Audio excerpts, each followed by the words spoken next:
आज मैं जो बताने जा रहा हूं वो ना कोई डरावनी कहानी है ना कोई कल्पना।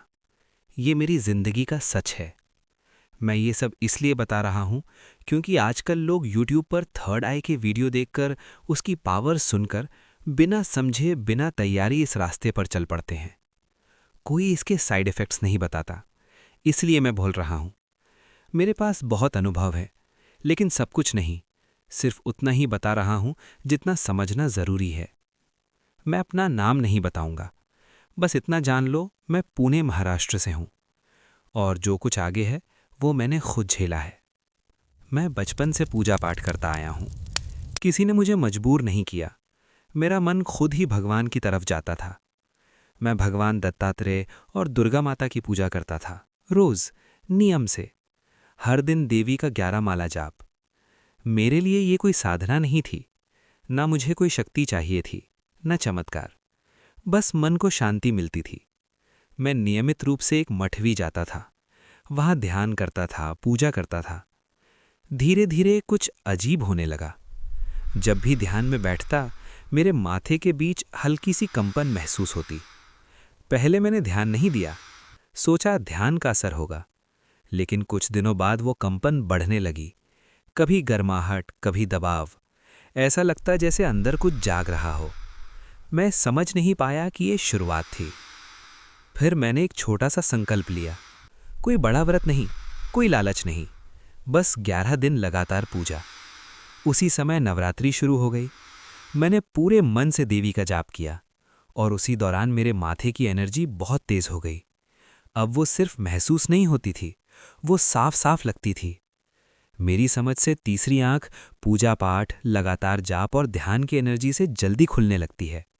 और जब ये बिना सही मार्गदर्शन, बिना संतुलन जल्दी खुल जाए, तो दिक्कत शुरू होती है। इसके पहले भी मेरे साथ कुछ अजीब होता था। कभी सपनों में ऐसे संकेत मिलते जिनका मतलब बाद में समझ आता। कभी अचानक मन में कोई बात आती और वही सच हो जाती। मेरी इंट्यूशन तेज होती जा रही थी। फिर सपने बदल गए। सपनों में भगवान आने लगे। वो मुझसे बात करते। मैं उन्हें देखता, सुनता। सबसे अजीब बात यह थी कि मुझे सपने में पता होता था कि मैं सपना देख रहा हूं। मैं सपनों में इधर उधर घूमता, जगहें बदलती रहती। और जब उठने का समय आता तो सपने में ही देवी माँ से कहता, ठीक है माँ, अब मैं उठ रहा हूं। और उसी पल मेरी आंख खुल जाती। सब कुछ इतना रियल था कि जागने के बाद भी मैं कुछ देर तक खामोश रहता। फिर एक दिन कुछ ऐसा हुआ जिससे मैं डर गया। मैं घर में बैठा था, सब कुछ नॉर्मल था। अचानक मुझे महसूस हुआ कि मेरी वाइफ कुछ सोच रही है और बिना बोले मुझे उसका एहसास होने लगा। शब्दों में नहीं, सीधे मन में। मैं घबरा गया। मैंने उससे मन में कुछ सोचने को कहा, कुछ नंबर पकड़ने को कहा और मैं सही बता देता। मैं ज़्यादा नहीं बताना चाहता। थर्ड आई की पावर्स के बारे में तो आप पहले ही सुनते रहते हो। मैं ये बताना चाहता हूं कि इसके बाद क्या हुआ। आज जब मैं YouTube पर थर्ड आई की वीडियोस देखता हूं, लोगों को एक्साइटेड देखता हूं, तो मुझे डर लगता है। क्योंकि जो मैं झेल चुका हूं वो कोई नहीं बताता।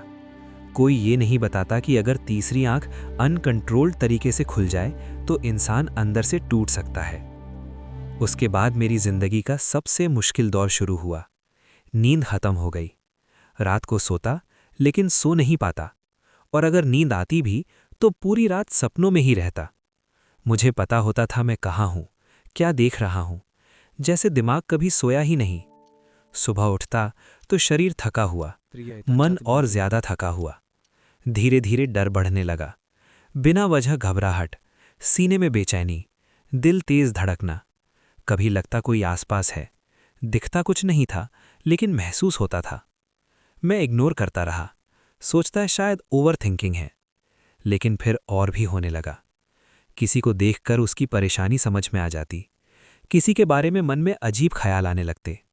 ये सब मैं करना नहीं चाहता था, ये अपने आप हो रहा था। धीरे धीरे मैं अंदर से टूट गया। अंधेरे से डर लगने लगा, अकेले रहने से डर, लाइट बंद हो तो घबराहट, बाथरूम तक अकेले जाने में डर। मैं पूजा करता रहा, नाम जपता रहा, लेकिन हालत ठीक होने के बजाय और बिगड़ती गई। फिर एक दिन सब कुछ बहुत ज़्यादा हो गया। दिल तेज धड़कने लगा, सांस लेने में दिक्कत, सीने में दबाव। मुझे हॉस्पिटल ले जाना पड़ा। डॉक्टर्स बोले हार्ट रेट बहुत ज़्यादा है, आईसीयू में एडमिट करना पड़ेगा। नई नई शादी थी घर वाले नासिक में। मेरी वाइफ पूरी तरह डर गई थी। मैं भी अंदर से टूट चुका था। उस समय मैंने बस एक ही नाम लिया, देवी माँ। मैंने उनसे कहा, मुझे बचा लो, मैं ये सब सह नहीं पा रहा। कुछ देर बाद मेरी हालत थोड़ी संभलने लगी, लेकिन मुझे पता था ये नॉर्मल नहीं था। तभी मुझे समझ आया कि मेरी तीसरी आंख अनकंट्रोल तरीके से खुल गई थी। रात को शरीर सोता था, लेकिन थर्ड आई खुली रहती थी। इसी वजह से मैं सपनों में इधर उधर घूमता था और बहुत सी नेगेटिव चीज़ें मेरे आसपास अट्रैक्ट हो चुकी थीं। वो मुझे देख पा रही थीं और मैं उन्हें। मेरी मेंटल कंडीशन धीरे धीरे खराब होती गई। रोना, डर, घबराहट। कभी लगता कोई ऊपर बैठ गया है, कभी लगता कोई गला दबा रहा है। साइकियाट्रिस्ट के पास भी गया, दवाइयाँ ली, लेकिन कोई खास फर्क नहीं पड़ा। मैं नॉर्मल बनने की कोशिश कर रहा था और यही वजह है कि मैं ये सब शॉर्ट में बता रहा हूँ। डराने के लिए नहीं, शो ऑफ के लिए नहीं, सिर्फ चेतावनी के लिए। फिर मैं कैसे ठीक हुआ और आगे क्या हुआ, नेक्स्ट पार्ट में बताता हूँ।